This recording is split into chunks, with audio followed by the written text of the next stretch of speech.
This is a chapter from class 9 from IT Information Technology. This is chapter 1 Communication Skills. Communication Skills chapter has 4 sessions. Let us start session 1, that is chapter 1. Communication Cycle. You all are most aware of communication. What is communication? Let us understand once more. Communication is a process of transferring and sharing of information between two or more people.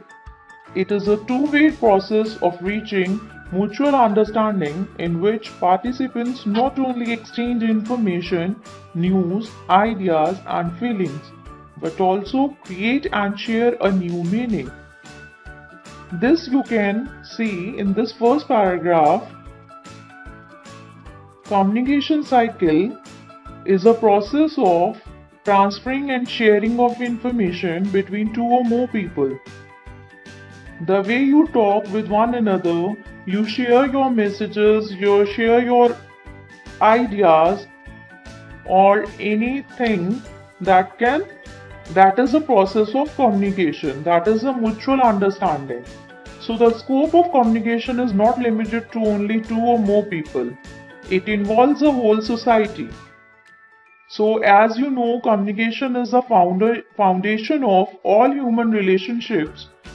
We communicate every day with family, with teachers, with parents, friends, with everyone. So the need for communication has evolved from the stage of early humans and sign language. Sometimes we also communicate with verbal communication, or sometimes we use non-verbal communication, that is using symbols. So we now have reached the age of satellite and computer technology, which has brought about a revolution in the field of communication. That means not only the way of verbal, we can use chatting, we are using so many softwares to communicate with one another. Let us understand the next topic, communication, a two-way process. Communication is a two-way process. Communication is not merely the transmission of a message, it also includes an understanding of the message. As you can see, whenever someone speaks something, until and unless you understand, you cannot give response to the other person. So the sender, the person who is the sender, he conveys a message to another person, that is who is the receiver. When the receiver gets the message, he sends back a response acknowledging that the message is received or he has understood the message. See the figure. The sender when sends the message to the receiver, when the receiver understood the message properly, he gives a response to the sender back. So that is called feedback. Now next is effective communication. What is an effective communication? It is a communication between two or more people where the intended message is successfully delivered, received, and understood. So features of effective communication. The first one, while communicating, both should share a code, that is a common language. It is naturally, until and unless both can understand the same language, the message cannot be delivered or understood. When they both know the same language, then only the message can be interpreted and can be responded back. The next is the message should be clear. Clear means it should convey the right meaning to the person. Third is listening to others is very important. Until and unless nobody will listen what the sender is saying, how can he respond back? Communication is a process in which there is an input and output also. Input is sender sends the input and receiver gives the output.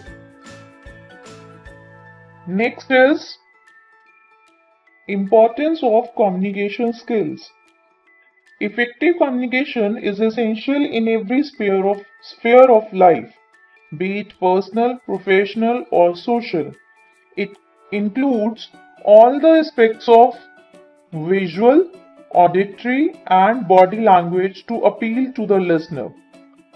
As you all maybe noticed, when somebody says a message, if with an anger, that conveys a different message. With politeness, that conveys a different way. So that all include all the aspects visually, auditory, or the body language, what can appeal to the listener. So the following story illustrates the importance of clear and comprehensive communication. Here's the story. A father planned an urgent trip to his son's home in another state. He sent an email to his son. In the mail, he wrote, "Reach tomorrow" instead of "reaching tomorrow" by mistake. So when the father reached his son's home, his daughter-in-law was surprised to see him because the son had already left to visit his father. The daughter-in-law showed him the email which stated "reach tomorrow" instead of "reaching tomorrow." So now see, the three missing letters ing created miscommunication and a big confusion. Instead of receiving the message, the father was arriving the next day. The son got the message that his father was asking him to come to the next day. So this example illustrates the importance of sending a right message and receiving the message accurately. So miscommunication can cause serious problems.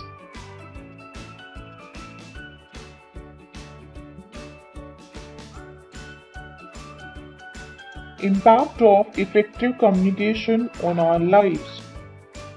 It encourages active participation in group discussions. It helps in building relationship with others. It enables a leader to cultivate a sense of common goal among the team members and drive them to work in a spirited manner. Ability to communicate effectively builds your confidence and equips you to respond and articulate aptly in any situation. Effective communication helps in handling various conflicts or misunderstandings in an organization. Effective communication saves time and reduces stress and anxiety levels. It fosters success in professional and personal life. Now, the topic is the elements of communication cycle. Communication is dynamic, a two-way process. The essential elements of the communication process are message, information to be conveyed, what information you want to give to other one. Second is encoding, the formation of the message, how have you written, what you want to communicate. Receiver, one who receives the message. Feedback, what response the receiver will give. Sender, the one who sends the message. Communication channel, that is the medium through which you want to communicate. That means either written or verbal, depends. Decoding, the interpretation of the message, that means the understanding of the message. Here's a flow chart for the communication cycle. As you can see, the sender sends a message. First, it does the formation of the message, and then the message is formed. When the receiver gets the message, it is decoded by the receiver. That means interpretation is done whether he have understood or not. Then when it is understood, that he gives a response, that is known as feedback, to the sender back. Let us understand each one by one. First one is sender. The sender is an individual or can be a group who wants to communicate with others. The sender becomes the source of the message. Source means message from where it has come. In previous example, the father is a sender. Now the message. It is an encoded idea sent by the sender. It could be verbal, written, or spoken, or non-verbal by body movements, gestures, facial expressions, or eye contact.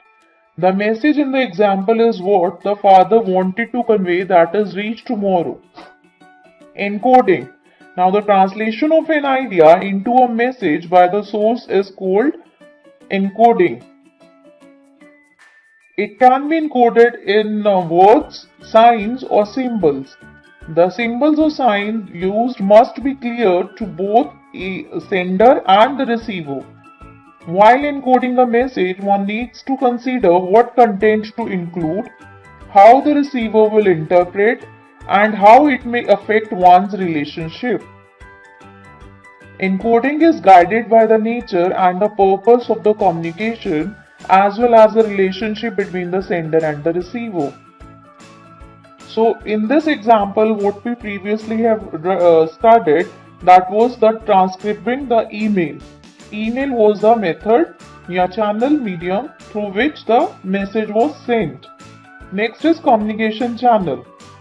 The channel is means through which the message travels. For our example, the channel was the email. Channels could be either oral or written. So now in the advancement of the technology, we are using common channels that can be a video chat, video conferencing or telephone, etc. Next is receiver. The person or group that receives the message is known as the receiver. The receiver is the one who decodes or interprets the message. So especially the meaning of communication is what is interpreted, not what was intended. Any error on the part of the receiver may make the communication ineffective. Like in our example, the son was the receiver. Whatever he interpreted was wrongly understood. So that was the miscommunication. Next is decoding. It is a process of deriving meaning from the received message. Now what the son has received the message, he understood reach tomorrow. That means his father wants him to reach to him in his city.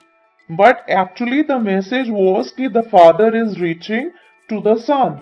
That was a wrong decoding by the son or by the father. Message was not sent properly. Next is feedback. The cycle of the communication is complete when the sender receives the feedback from the receiver. Without feedback, the sender cannot confirm if the receiver has interpreted the message correctly. In the above example, if the son has responded to the father, then this can confirm that the message was understood by him properly, or the father can know, maybe could know the message what he sent was sent properly. Now feedback is also given and received to improve behavior and performance. A constructive feedback informs and motivates people to improve themselves. So in the given example, the feedback was missing. That was why the communication cycle broke down in this case. Next topic is barrier to effective communication. Barrier means it can be any factor, individual, situational or environmental. What is these factors? These factors prevents the receiver from receiving and understanding the message accurately. This can lead to misunderstanding and confusion between sender and a receiver. These barriers can create ineffective communication between the sender and the receiver. Let us understand these barriers. These can be of three types: environmental barriers, situational barriers, and individual barriers. Environmental barriers means it depends on the environment. These are the physical conditions. For example, poor lighting, uncomfortable seating arrangement. For example, sitting in a conference room and there's a poor lighting, or you cannot sit properly, the uncomfortable comfortable seats are there, so that can cause the distracting listener. That can cause distraction. You cannot listen what the sender what is the sender saying. Next is situational barrier. The factors like distance, noise, distraction cause unnecessary disruption in the communication process. For example, there's a loud music, noise from generators, and you are sitting somewhere nearby the generator, so you cannot listen properly what the other is saying. Next is individual barriers. In some of the individual barriers are below as follows.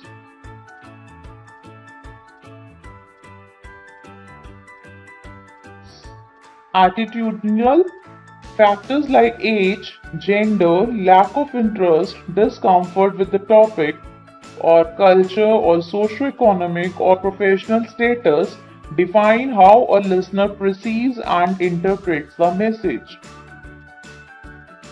For example, suppose a elder person is saying something, but the child does not want to listen him or does not take interest in his talk. That age matters. So either the we can say the lack of interest is there. So this way, this could be a barrier in effective communication. Next is linguistic ability. Speech disorders or other physical disabilities can distort the communication process. Sometimes the interpretation of the message is not done or the language is not understood well. This could be the barrier.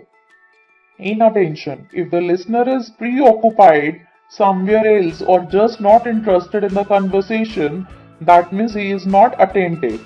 It may result in an adverse effect on the outcome of the communication. Next is emotional state. Emotions of the sender at the time of encoding may result in the usage of wrong words. For example, I want to say something to you politely, but somewhere in my mind the anger is there. I said some same words in a different way. So that can lead, or my tone can lead to the miscommunication. Likewise, the receiver may misinterpret the message due to this emotions.